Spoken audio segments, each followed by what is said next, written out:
Last ভিডিওতে আমরা multiple choice question নিয়ে ডিসকাশন স্টার্ট করেছিলাম, তো সেটাই আজকে কন্টিনিউ করব। তো লাস্ট যে ভিডিওটা ছিল সেখানে আমরা টেস্ট পেপার 2020 বিবি কুন্ডুর যে টেস্ট পেপার ছিল সেখান থেকে দুখানা সেট, আমরা ফার্স্ট দুটো যে সেট ছিল টেস্ট পেপারে সেই দুটো সেট আমরা আগের লাস্ট ভিডিওতে সেই দুটো সেট নিয়ে আমরা আলোচনা করেছিলাম। তো আজকে যে নেক্সট যে সেটটা, থার্ড সেট যেটা ছিল টেস্ট পেপারে, থার্ড কোয়েশ্চেন পেপারটা নিয়ে আজকে আবার ফার্দার ডিসকাশন আমরা করব।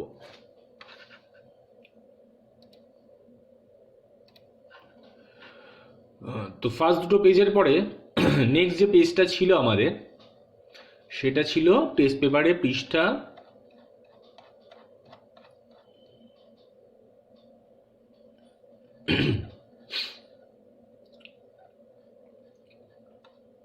পেজ নাম্বার 262, পৃষ্ঠা 262। এটা ছিল বিবি কুন্ডু টেস্ট পেপার, যেটা 2020-তে ছিল। তো সেখানে যে মাল্টিপল চয়েস কোয়েশ্চেনগুলো ছিল সেগুলো আমরা এবার পরপর আজকে ডিসকাশন করব। আচ্ছা, ফার্স্ট যে কোয়েশ্চেনটা ছিল যে 2 ইনপুট বিশিষ্ট এক্স নর গেট, সেই গেটে দুটি ইনপুট এ ও বি, তাহলে তাদের আউটপুটটা কি হবে। মানে একটা এক্স নর গেটের লজিক্যাল এক্সপ্রেশন আমাদের বলেছে। তো আমরা জানি এক্স নর গেটের ক্ষেত্রে আমরা লাস্ট কোয়েশ্চেন পেপারেও হয়তো দেখেছিলাম এরকম একটা প্রশ্ন। তো এক্স নর গেটের ক্ষেত্রে আমরা জানি যে দুটো ভেরিয়েবলই, দুটো চলরাশি কমপ্লিমেন্ট ফর্মে একবার থাকে, তার সাথে অর হয়ে দুটো ভেরিয়েবলই, দুটো চলরাশি আবার নর্মাল ফর্মে থাকে, মানে A complement dot B complement plus আবার এ ডট বি। তাহলে এটা সেখানে দেখতে পাচ্ছি যে আমাদের অপশান বিতে সেটা রয়েছে, যেখানে A complement dot B complement আছে প্লাস এ ডট বি আছে। তাহলে এই 2 ইনপুট বিশিষ্ট এক্স নর গেটে আউটপুটের এক্সপ্রেশনটা হবে এই অপশান বিতে যেটা রয়েছে সেইটা। সেকেন্ড যে কোয়েশ্চেনটা আছে সেই কোয়েশ্চেনটা চলে আসবো। বলছে নর গেট নিচের কোন গেটটির কমপ্লিমেন্ট। আমরা নর মানে জানি যে নর এসছে কথাটা নট প্লাস অর মিলে, মানে একটা অর গেটের আউটপুটকে যদি আমরা ফার্দার একটা নট গেটের মধ্যে দিয়ে পাঠাই, সেই নট গেটে যে আউটপুটটা পাবো সেটাই হচ্ছে আমাদের একটা নর গেটের আউটপুট। তার মানে একটা অর গেটকে নট করলে যা পাই সেটাই হচ্ছে আমাদের একটা নর গেট। তো এখানে দেখতে পাচ্ছি তাহলে অর গেটের কমপ্লিমেন্ট হবে। বলছে যে নর গেট নিচের কোন গেটটির কমপ্লিমেন্ট, তাহলে অর গেটের কমপ্লিমেন্টই নর গেট হয়, আমরা যা জানি নর গেটের সংজ্ঞায় যেটা পড়েছি। তাহলে এখানে অপশানটা হবে, আমাদের উত্তরটা হবে অপশান বি, অর গেট। 3 নম্বর প্রশ্ন, দুটি চলরাশি এ ও বি একটি ন্যান্ড গেটে ইনপুট দিয়ে যে আউটপুট হয় তাকে অপর একটি ন্যান্ড গেটে প্রবেশ করালে যে সর্বশেষ আউটপুট পাওয়া যায় সেটা কি হয় আমাদের জানতে চেয়েছে। মানে একটা ন্যান্ড গেটের এ ও বি দুখানা ইনপুট ঢুকবে, সেই ন্যান্ড গেটের যে আউটপুটটা আমরা পাবো সেটা ফার্দার আরও একটা ন্যান্ড গেট দিয়ে যদি আমরা পাস করাই, তাহলে আমরা জানি ন্যান্ড গেট কি করে, আগে অ্যান্ড করে তারপরে নট করে পুরোটা। তার মানে প্রথমে যখন এ আর বি একটা ন্যান্ড গেট দিয়ে গেল, সেই ন্যান্ড গেটের আউটপুটে আমরা পাবো এ ডট বি পুরোটার কমপ্লিমেন্ট। এবার আমরা আরও একটা জিনিস পড়েছিলাম যখন আমরা ইউনিভার্সাল গেট দিয়ে বেসিক লজিক গেট বানানো দেখেছিলাম, তখন আমরা দেখেছিলাম যে একটা ন্যান্ড গেট যখন একা কাজ করে কোনো একটা সিঙ্গেল ইনপুটের ওপরে, তখন সেটা একটা নট গেটের মতো কাজ করে, মানে যাকে পায় সেটাকে ও কমপ্লিমেন্ট করে দেয়। তার মানে এই যে এ ডট বি পুরোটা কমপ্লিমেন্ট যে আমরা পেলাম ফার্স্ট ন্যান্ড গেটের আউটপুটে, সেটা যখন আবার আরও একটা ন্যান্ড গেট দিয়ে আমরা পাস করাবো, সেই ন্যান্ড গেটটা কি করবে, এই ইনপুটটাকে ডিরেক্টলি কমপ্লিমেন্ট করে দেবে, একটা নট গেটের মতো কাজ করবে। তার মানে এ ডট বি কমপ্লিমেন্ট ছিল, সেটাকে ও আরও একবার কমপ্লিমেন্ট করলে আউটপুটে আমরা পাবো এ ডট বি কমপ্লিমেন্টের মাথায় কমপ্লিমেন্ট। তাহলে কমপ্লিমেন্টের মাথায় দুখানা, মানে একটা ভেরিয়েবলের মাথায় দুবার কমপ্লিমেন্ট থাকা মানে আমরা ঘুরে ফিরে সেই ভেরিয়েবলটাই পাই। তাহলে এ ডট বি এর মাথায় দুবার কমপ্লিমেন্ট থাকা মানে আলটিমেটলি আমরা আউটপুটে এ ডট বি পাবো। তাহলে এ ডট বি মানে কি, দুটো ভেরিয়েবলের মধ্যে ডট মানে কি, অ্যান্ড অপারেশন হচ্ছে, তাহলে এটা একটা কি অ্যান্ড গেটের আমরা এক্সপ্রেশন পাচ্ছি। তার মানে যখন একটা এরকম দুখানা ভেরিয়েবল একটা ন্যান্ড গেট দিয়ে পাস করে আবার ফার্দার আরও একটা ন্যান্ড গেটের মধ্যে দিয়ে প্রবেশ করবে, করে ফাইনালি যে আউটপুটটা পাবো সেটা একটা আমাদের অ্যান্ড গেটে যে আউটপুট হয় আমরা সেটাই পাই। তাহলে এখানে আমাদের উত্তরটা হবে অপশন বি, অ্যান্ড। নেক্সট 4 নম্বর প্রশ্ন, অক্টাল টু বাইনারি এনকোডার। তাহলে অক্টাল মানে 8খানা সংখ্যা থাকে, জানি আমরা 0 থেকে 7 অবধি। তাহলে অক্টাল মানে 8খানা সংখ্যা, মানে সেটা কি 2 টু দি পাওয়ার 3 হয়। তাহলে বলছে আউটপুটে কত বিট প্রয়োজন হয়, অক্টাল থেকে বাইনারি এনকোডার সার্কিটে আউটপুটে কত বিট থাকে সেটা আমাদের এখানে প্রশ্নে জিজ্ঞেস করা হয়েছে। তাহলে অক্টাল মানে আমরা জানি কি 8খানা সংখ্যা, 8 মানে হচ্ছে 2 টু দি পাওয়ার 3 হয়। তাহলে 2 এর মাথায় যে পাওয়ারটা থাকে সেটাই আমাদের আউটপুট বিটের সংখ্যা হয়। তাহলে এখানে যেহেতু আমাদের 8 মানে 2 টু দি পাওয়ার 3, তাহলে 3 হবে আমাদের এখানে আউটপুট বিটের সংখ্যা। তাহলে উত্তরটা হবে আমাদের এখানে অপশন সি 3। নেক্সট 5 নম্বর প্রশ্ন, এ এবং বি ইনপুট ভেরিয়েবলস যুক্ত একটি হাফ অ্যাডারের সামের এক্সপ্রেশনটা কি হয়। তাহলে আমরা জানি হাফ অ্যাডার সার্কিটের ক্ষেত্রে আমরা সামের ক্ষেত্রে দেখেছিলাম যে সামের এক্সপ্রেশনটা হয় হচ্ছে এ এক্স অর বি, ঠিক আছে। তাহলে আমরা সেটা এখানে দেখতে পাচ্ছি যে অপশন বি তে রয়েছে যে এ এক্স অর বি। আমরা হাফ অ্যাডার সার্কিট যদি মনে করার চেষ্টা করি, হাফ অ্যাডার সার্কিট যে আমরা বানিয়েছিলাম সেখানে সামের জন্য যে এক্সপ্রেশনটা পেতাম সেটা ছিল হচ্ছে এ এক্স অর বি। তাহলে আমাদের এখানে উত্তরটা হবে এ এক্স অর বি। 6 নম্বর প্রশ্ন, নিম্নলিখিত কোন ডিভাইসটি সাধারণত ল্যানকে এক্সটেন্ড করতে ব্যবহার করে। মানে একটা লোকাল এরিয়া নেটওয়ার্ক, সেটা কিছু দূর অবধি যাওয়ার পরে তার কি হয়, সিগন্যালগুলো উইক হতে থাকে। তো সেই ল্যানকে আরো এক্সটেনশন করতে আমাদের যে সাহায্য করে সেই ডিভাইসটা হলো আমাদের রিপিটার, যে সিগন্যাল রিপিট করে। তাহলে এখানে অপশনটা হবে আমাদের উত্তরটা হবে আমাদের অপশন সি, রিপিটার। রিপিটার হচ্ছে ল্যানকে এক্সটেন্ড করতে ব্যবহার করা হয় সাধারণত। 7 নম্বর প্রশ্ন, ক্লাস সি, এটা আইপি অ্যাড্রেস থেকে এসছে নেটওয়ার্কিং চ্যাপ্টারে, ক্লাস সি আইপি অ্যাড্রেসে নেটওয়ার্ক আইডি, যে নেট আইডির জন্য কয়টি অক্টেট থাকে। তো অক্টেট মানে প্রথমেই বলে রাখি যে অক্টেট মানে বোঝায় 8টা বিট। তাহলে আমরা নেটওয়ার্ক আইডির ক্ষেত্রে দেখেছি যে 24খানা বিট আমাদের প্রয়োজন হয় ক্লাস সি আইপি অ্যাড্রেসে নেটওয়ার্ক আইডির জন্য। তাহলে 24খানা বিট মানে, তাহলে 24কে যদি 8 দিয়ে ভাগ করি তাহলে আমাদের 3 হয়। তাহলে আমাদের অক্টেট প্রয়োজন হয় 3টে নেট আইডির জন্য ক্লাস সি আইপি অ্যাড্রেসে। বিট প্রয়োজন হয় 24টা, কিন্তু এখানে আমাদের বিট জিজ্ঞেস করেনি, এখানে জিজ্ঞেস করেছে কয়টি অক্টেট। তাহলে অক্টেট হলে আমাদের উত্তরটা হবে অপশন 3 অক্টেট মানে 24 বিট। 8 নম্বর প্রশ্ন, নিচের কোনটি ওয়েব ব্রাউজার নয়। ওয়েব ব্রাউজার মানে আমরা জানি যেই অ্যাপ্লিকেশন বা সফটওয়্যারগুলোর সাহায্যে আমরা ওয়েব পেজগুলো অ্যাক্সেস করতে পারি, মানে ওয়েব পেজগুলো দেখতে পাই। তো এখানে এই যে Netscape navigator, Google Chrome, Mozilla Firefox, এগুলো সমস্তগুলোই ওয়েব ব্রাউজার, মানে এদের সাহায্যে আমরা বিভিন্ন ওয়েবসাইট খুলতে পারি, ওয়েবসাইটের বিভিন্ন ওয়েব পেজগুলো আমরা দেখতে পাই। শুধুমাত্র এখানে যে google.com-টা রয়েছে সেটা হলো একটা ওয়েবসাইট, গুগলের ওয়েবসাইট google.com। তাহলে এখানে অপশন সিটা হলো ওয়েবসাইট, সেটা বাদে বাদবাকি সমস্তগুলোই হচ্ছে ওয়েব ব্রাউজার। তাহলে বলেছে যেহেতু আমাদের প্রশ্নে যে নিচের কোনটি ওয়েব ব্রাউজার নয়, তাই আমাদের উত্তর হবে অপশন সি google.com, কারণ এইটা একটি ওয়েবসাইট, ওয়েব ব্রাউজার নয়। 9 নম্বর প্রশ্ন, নিচের কোনটি এমটি ট্যাগের উদাহরণ। তাহলে আমরা এমটি ট্যাগ মানে বলেছিলাম যে যাদের মধ্যে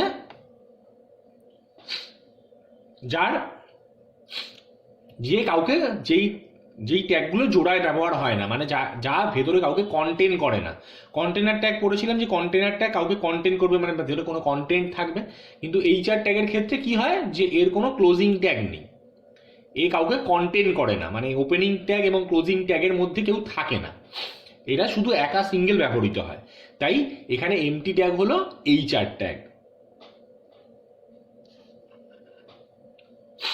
10 নম্বর প্রশ্ন, ওয়েব পেজের ব্যাকগ্রাউন্ডে কালার দেওয়ার জন্য নিচের কোন ট্যাগটি ব্যবহার হয়। তাহলে আমরা জানি ওয়েব পেজের ব্যাকগ্রাউন্ড আমরা কালার চেঞ্জ করতে পারি, সেট করতে পারি নিজেদের ইচ্ছা মতো। তাহলে যেই ট্যাগটা ব্যবহার হয় সেই ট্যাগটার নাম আমরা জানি বডির সাহায্যে আমরা বডির ব্যাকগ্রাউন্ড কালার কন্ট্রোল করি। এবং তার সাথে যে অ্যাট্রিবিউটটা আমাদের প্রয়োজন হয় সেই অ্যাট্রিবিউটটার নাম হলো বিজি কালার, মানে ব্যাকগ্রাউন্ড কালার। তাহলে এখানে আমাদের সঠিক উত্তর হবে অপশন এ। 11 নম্বর প্রশ্ন, HTML এ কোনো লিস্টকে ক্রমানুসারে সাজানোর জন্য নিচের কোন ট্যাগটি ব্যবহার হয়। মানে এখানে নাম্বারিং করা হয়, একটা অর্ডারিং, ক্রমানুসার মানে বোঝাচ্ছে অর্ডারিং করার জন্য। তাহলে অর্ডারিং করার জন্য জানি আমরা অর্ডার্ড লিস্ট যে ট্যাগ আছে আমাদের ওয়েল ট্যাগ, সেটা ব্যবহার করা হয়, যেখানে লিস্টের আইটেমগুলো একটা পার্টিকুলার অর্ডার মেনটেন করে। তাহলে এখানে ক্রমানুসারে সাজানোর জন্য আমাদের ওএল ট্যাগ, অর্ডার লিস্ট ট্যাগটা ব্যবহার করা হয়। তাহলে উত্তর হবে আমাদের অপশন সি। 12 নম্বর প্রশ্ন, একটি বিশেষ রিলেশনে অ্যাট্রিবিউটের সংখ্যাকে, তাহলে একটা রিলেশনের মধ্যে আমরা যে রিলেশনাল ডেটাবেস মডেল পড়ি, ডেটাবেস ম্যানেজমেন্ট সিস্টেমের মধ্যে রিলেশনাল মডেল, সেখানে রিলেশনের অ্যাট্রিবিউটের সংখ্যাকে আমরা বলি ডিগ্রি। টেবিলের মধ্যে যতগুলো অ্যাট্রিবিউট থাকে আমাদের সেই টেবিলটার ডিগ্রি বা রিলেশনটার ডিগ্রি আমরা তত বলি। তাহলে এখানে উত্তর হবে অপশন সি, ডিগ্রি। ডেটাবেসে কোনো স্কিমা ডিলিট করার জন্য, স্কিমা মানে এখানে বোঝা যাচ্ছে টেবিল, তাহলে এখানে স্কিমা ডিলিট করার জন্য ড্রপ টেবিল বলে আমাদের একটা কমান্ড আমরা ব্যবহার করি। তাহলে এখানে কোন স্টেটমেন্টটি ব্যবহার হয়? উত্তর হবে আমাদের ড্রপ টেবিল, টেবিল নেম আমরা দিয়ে স্কিমা ডিলিট করতে পারি ডেটাবেস ম্যানেজমেন্ট সিস্টেমের ক্ষেত্রে। নেক্সট 14 নম্বর প্রশ্ন, ডেটাবেসের ইয়ার ডায়াগ্রামে রেক্ট্যাঙ্গেল চিহ্নিত করে। রেক্ট্যাঙ্গেল শেপের দ্বারা আমরা কি বোঝাই? ইয়ার ডায়াগ্রামে রেক্ট্যাঙ্গেলের সাহায্যে আমরা বোঝাই হচ্ছে একটা এনটিটি। আমরা রিলেশনাল ডেটাবেস ম্যানেজমেন্ট সিস্টেমে ডেটাবেস মডেলের মধ্যে ইয়ার ডায়াগ্রাম যখন পড়েছিলাম তখন দেখেছিলাম যে বিভিন্ন শেপ ওখানে বিভিন্ন জিনিস চিহ্নিত করে। তো রেক্ট্যাঙ্গেল যে শেপটা ছিল সেটা দিয়ে আমরা এনটিটিকে বোঝাতাম। তাহলে উত্তর হবে আমাদের অপশন এ, এনটিটি। নিচের কোন কিটি তৈরি করার জন্য কমপক্ষে দুটো টেবিল প্রয়োজন? তাহলে এখানে দেখতে পাচ্ছি প্রাইমারি কি, অল্টারনেট কি, ক্যান্ডিডেট কি রয়েছে। এই সমস্ত কিগুলি একটি টেবিলের ওপরেই কাজ করে, একটি টেবিলের মধ্যেই সীমাবদ্ধ থাকে। কিন্তু ফরেন কির ক্ষেত্রে দেখি আমরা যে একটা টেবিলের প্রাইমারি কি যখন অন্য আরেকটা টেবিলে ইউজ হয় সেইটা দ্বিতীয় টেবিলে ফরেন কি হিসেবে আমরা ব্যবহার করতে পারি। তাহলে এখানে আমাদের উত্তর হবে ফরেন কি, যে ফরেন কি তৈরি করার জন্য কমপক্ষে আমাদের দুটো টেবিল দরকার হয়, মানে একটা কোনো টেবিল থেকে আমরা রেফারেন্স নিয়ে অন্য একটা টেবিলে সেই ফরেন কিটা আমরা ইউজ করি। তাহলে এখানে উত্তর হবে আমাদের অপশন ডি, ফরেন কি। 16 নম্বর প্রশ্ন, রিলেশনাল অ্যালজেব্রাতে কার্টেসিয়ান প্রোডাক্ট অপারেশনটি চিহ্নিত করতে কোন প্রতীকটি ব্যবহার করা হয়? আমরা জানি কার্টেসিয়ান প্রোডাক্টের জন্য আমরা মাল্টিপ্লিকেশন চিহ্ন যেটা ছিল ক্রস, সেই চিহ্নটা ব্যবহার করতাম। তাহলে এখানে আমাদের উত্তর হবে অপশন ডি, মাল্টিপ্লিকেশন চিহ্ন। 17 নম্বর প্রশ্ন, নিচের কোনটি একটি ভ্যালিড রিলেশনশিপ? মানে আমরা যে ডেটাবেসের রিলেশনাল ডেটাবেস ম্যানেজমেন্ট সিস্টেমে যে আমরা বিভিন্ন ধরনের রিলেশনশিপ পড়েছিলাম, 1 to 1, 1 to many, তাহলে এখানে ভ্যালিড রিলেশনশিপ মানে কোন রিলেশনশিপটি সম্ভব হয় সেটা হচ্ছে অপশন বিটা, যে 1 to 1। আমরা পড়েছিলাম 1 to 1, 1 to many, বিভিন্ন ধরনের রিলেশনশিপ পড়েছিলাম। তাহলে এখানে আমাদের দেখছি যে 1 to 0, 0 to 1 এরকম কোনো রিলেশনশিপ হয় না। ভ্যালিড রিলেশনশিপের মধ্যে একটা পড়ছে এই 1 to 1 রিলেশনশিপ আমাদের ডেটাবেসে বানানো সম্ভব হয়। তাহলে উত্তর হবে আমাদের অপশন বি, 1 to 1 রিলেশনশিপ।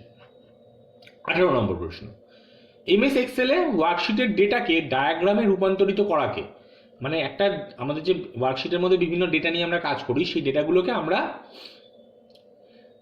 একটা পিক্টোরিক্যাল ফর্ম, একটা ডায়াগ্রাম ফর্ম দিতে গেলে আমরা কি করি? বিভিন্ন চার্টের সাহায্য নিই। আমরা পাই চার্ট, কলাম চার্ট, বিভিন্ন ধরনের যে গ্রাফ আছে সেই গ্রাফগুলো আমরা ব্যবহার করি।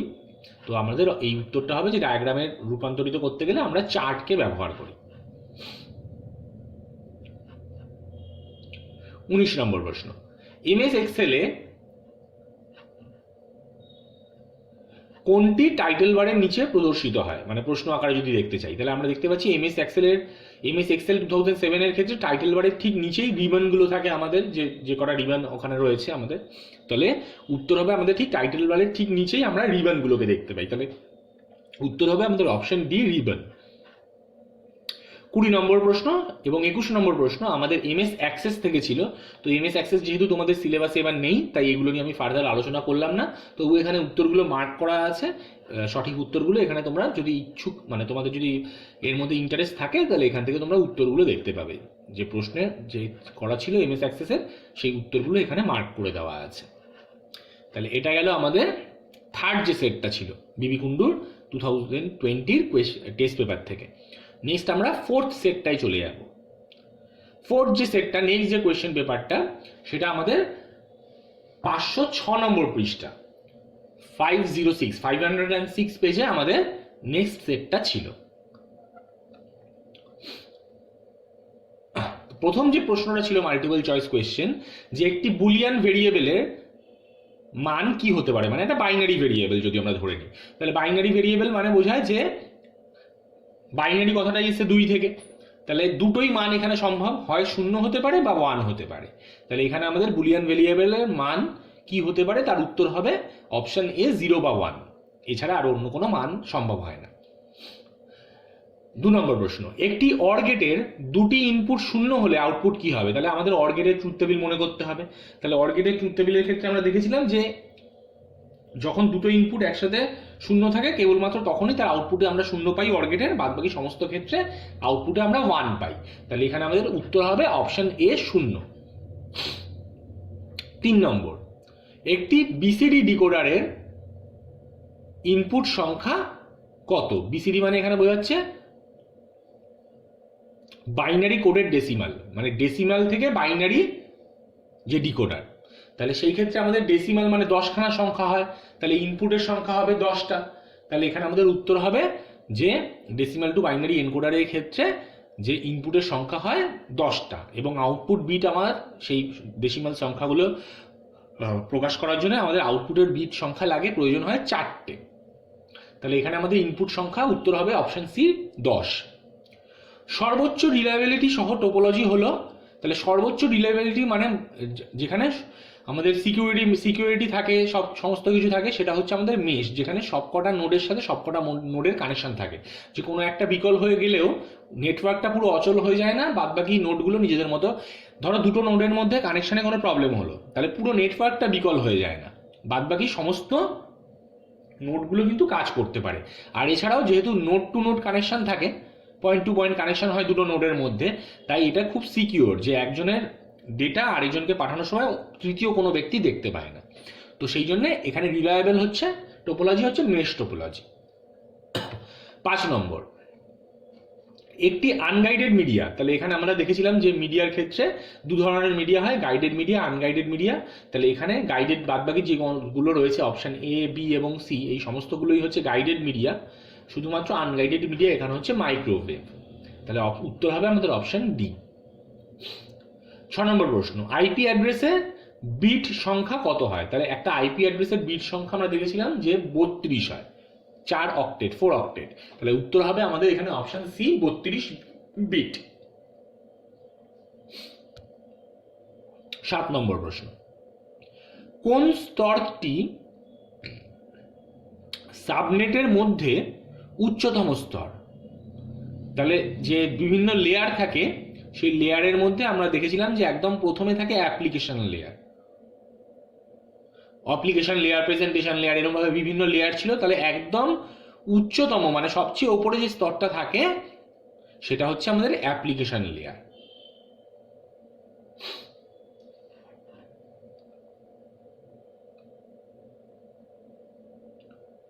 8 নম্বর প্রশ্ন, ওএসআই মডেলের কোন স্তরে রাউটার কাজ করে? তাহলে রাউটারের কাজ আমরা দেখেছিলাম যে নেটওয়ার্ক যে স্তর ছিল, নেটওয়ার্ক লেয়ার, সেখানে রাউটার কাজ করতো। তাহলে এখানে আমাদের উত্তর হবে অপশন বি নেটওয়ার্ক লেয়ার।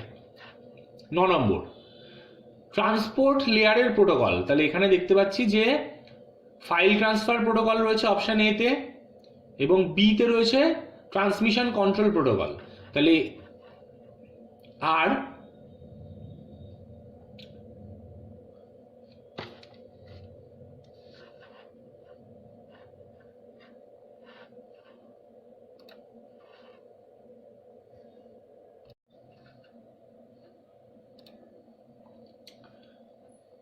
আচ্ছা, আমরা আলোচনা করছিলাম 9 নম্বর প্রশ্ন নিয়ে। ট্রান্সপোর্ট লেয়ারের প্রোটোকল, এখানে নিচের যে প্রোটোকলগুলো দেওয়া আছে, file transfer protocol, transmission control protocol, user datagram protocol, 3টে প্রোটোকল দেওয়া আছে। বলছে নিচের কোন প্রোটোকলগুলো ট্রান্সপোর্ট লেয়ারে ইউজ হয়? তাহলে ট্রান্সপোর্ট লেয়ারে আমরা পড়েছিলাম যে টিসিপি এবং ইউডিপি এই দুটোই আমাদের ইউজ হয়। তাহলে আমাদের উত্তর হবে অপশন ডি, যেটা হলো বি এবং সি উভয়ই, দুটোই আমাদের এই ট্রান্সমিশন কন্ট্রোল প্রোটোকল এবং ইউজার ডেটাগ্রাম প্রোটোকল, এই দুটোই আমাদের ট্রান্সপোর্ট যে লেয়ার আছে সেই লেয়ারে ইউজ হয়। 10 নম্বর প্রশ্ন, এইচটিএমএল এ টেবিলে কলম হেডার দেওয়ার ট্যাগ কি? তাহলে কোনো কলমের হেডার, সেই হেডার দেওয়ার জন্য আমরা জানি টেবিল হেডার যে টিএইচ ট্যাগ, সেই টিএইচ ট্যাগ আমরা ব্যবহার করি কলামের হেডার দেওয়ার জন্য। তাহলে উত্তর হবে আমাদের অপশন ডি টিএইচ। 11 নম্বর প্রশ্ন, এইচটিএমএল ফাইলের এক্সটেনশন হলো, আমরা দেখেছিলাম এইচটিএমএল ফাইলের দুটো এক্সটেনশন হতে পারে, একটা ডট এইচটিএমএল আর একটা ডট এইচটিএম। তাহলে এখানে আমরা দেখতে পাচ্ছি যে অপশন ডি তে রয়েছে ডট এইচটিএম, তাহলে আমাদের সঠিক উত্তর হবে অপশন ডি ডট এইচটিএম। দুটো এক্সটেনশন হতে পারে এইচটিএমএল ফাইলের, একটা হচ্ছে ডট এইচটিএমএল আর একটা ডট এইচটিএম। 12 নম্বর প্রশ্ন, ইন্টারনেটের আমাদের প্রয়োজন, আমাদের কোনটি প্রয়োজন? মানে ইন্টারনেটের জন্য আমাদের উত্তর, মানে প্রশ্নটা একটু ভুল রয়েছে, যে ইন্টারনেটের জন্য ব্যবহার করার জন্য আমাদের কোনটি প্রয়োজন। তাহলে আমাদের ইন্টারনেট ব্যবহার করার জন্য কম্পিউটার, আমরা ইন্টারনেট তো কি করি, কম্পিউটার বা ফোনে এগুলোর মধ্যে ব্যবহার করি। আরেকটা কি হয়, আমাদের সিগন্যাল যে অ্যানালগ থেকে ডিজিটাল, ডিজিটাল থেকে অ্যানালগ করার জন্য যে ডিভাইস, মোডেম, মডিউলেটর, ডিমডিউলেটর, সেটার প্রয়োজন হয়। আর কি হয়, যে ব্রাউজার, যে সফটওয়্যারের সাহায্যে আমরা অ্যাক্সেস করি ইন্টারনেটকে, ব্রাউজার। তাহলে এখানে দেখতে পাচ্ছি যে তিনখানা জিনিস দেওয়া আছে, এই সমস্তগুলোই আমাদের ইন্টারনেট ব্যবহারের ক্ষেত্রে প্রয়োজন হয়। কম্পিউটার না থাকলে আমরা ইন্টারনেট ব্যবহার করতে, মানে এখন আমরা ফোনের মাধ্যমেও ইন্টারনেট ব্যবহার করি, কিন্তু অ্যাকচুয়ালি আমরা প্রথমে যখন ইন্টারনেট ব্যবহার করা শুরু করেছিলাম মেনলি কম্পিউটারের মাধ্যমে করা হতো।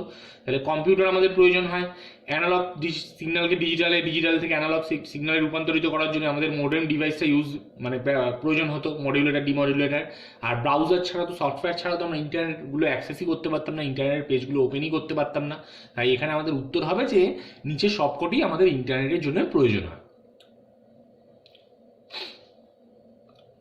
13 নম্বর প্রশ্ন, ইমেল অ্যাড্রেসের সঙ্গে কোন বিষয়টি ঠিক, মানে এখানে কোনগুলো ইমেল অ্যাড্রেসের জন্য, ইমেল অ্যাড্রেসের ক্ষেত্রে আমাদের প্রয়োজন হয়, লাগে যে জিনিসগুলো। তাহলে 1 নম্বর অপশানে রয়েছে সিম্বল থাকবে। তাহলে আমরা ইমেল অ্যাড্রেসের ক্ষেত্রে একটা সিম্বল দেখি আমরা, যে @ সাইন আমাদের থাকে।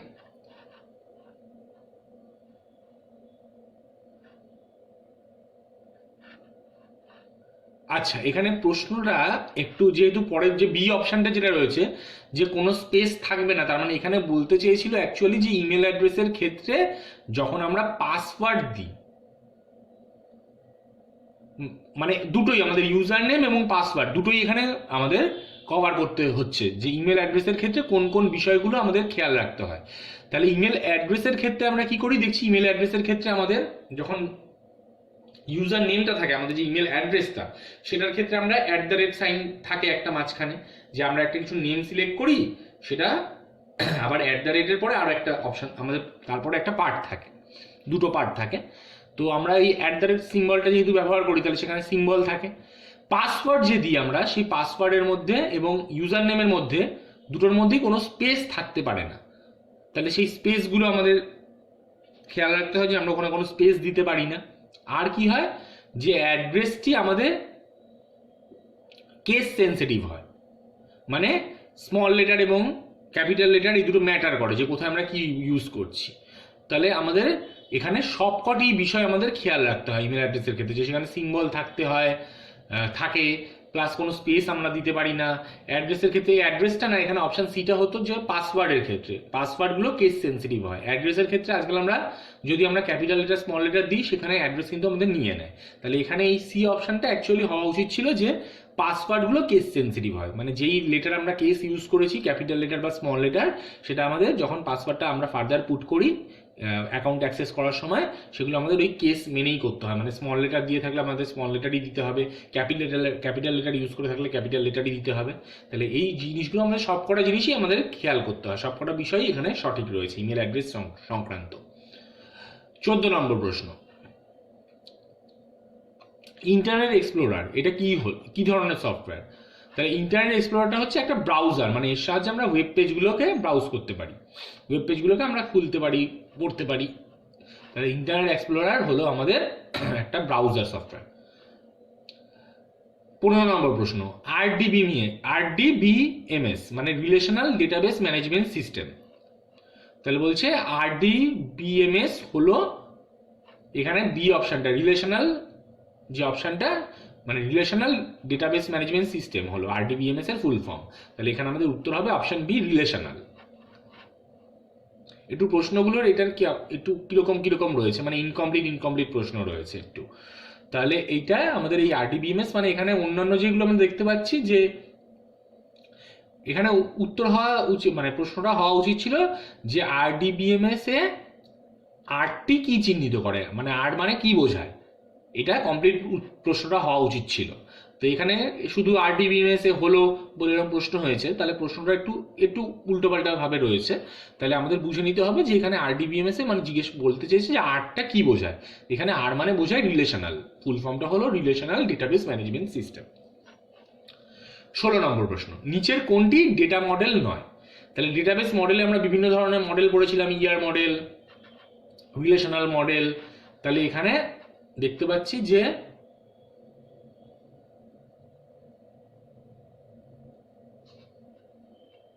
Object based model.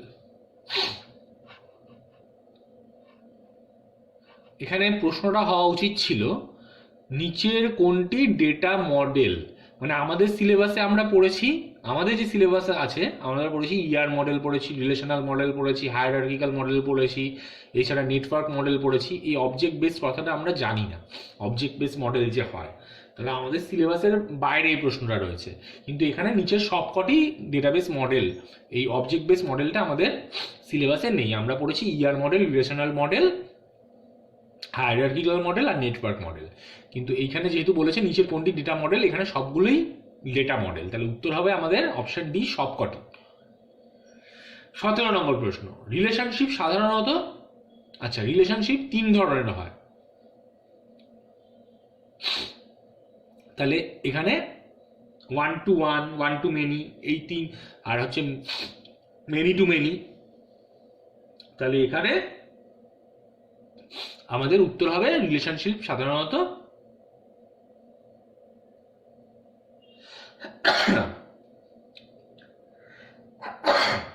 Excuse me, তো রিলেশনশিপ সাধারণত 3 প্রকার হয়।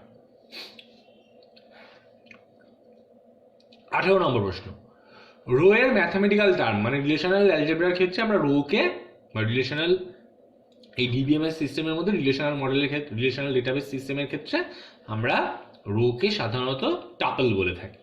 তাহলে রো এর ম্যাথমেটিক্যাল টার্ম হবে হচ্ছে টাপল।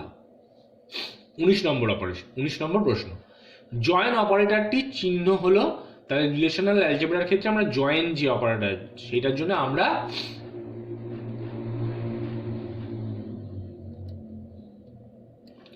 এই চিহ্নটা ব্যবহার করি, এরকম একটা ডুগডুগি মতো সাইড ওয়াইজ যদি আমরা একটা ডুগডুগি রাখি সেটা যেরকম দেখতে হয়, তাহলে আমরা জয়েন অপারেটরের জন্য সেই অপারেটরটা, সেই চিহ্নটা আমরা ব্যবহার করি। এখানে অপশন সি দেখবে এরকম একটা ডুগডুগি মতো, শোয়ানো ডুগডুগি যদি আমরা চিন্তা করি, তো সেই চিহ্নটা আমরা জয়েন অপারেটরের জন্য ব্যবহার করি। 20 নম্বর এবং 21 নম্বর প্রশ্ন যথারীতি, আচ্ছা 20 নম্বর প্রশ্নটা আমাদের ছিল হচ্ছে এমএস অ্যাক্সেস থেকে, তো সেটা নিয়ে আমি আর বলছি না ফার্দার। 21 নম্বরের প্রশ্নটা আমাদের এক্সেল থেকে রয়েছে, যে এক্সেলে কোনো নির্দিষ্ট সেলে যেতে হলে আমাদের কোনো নির্দিষ্ট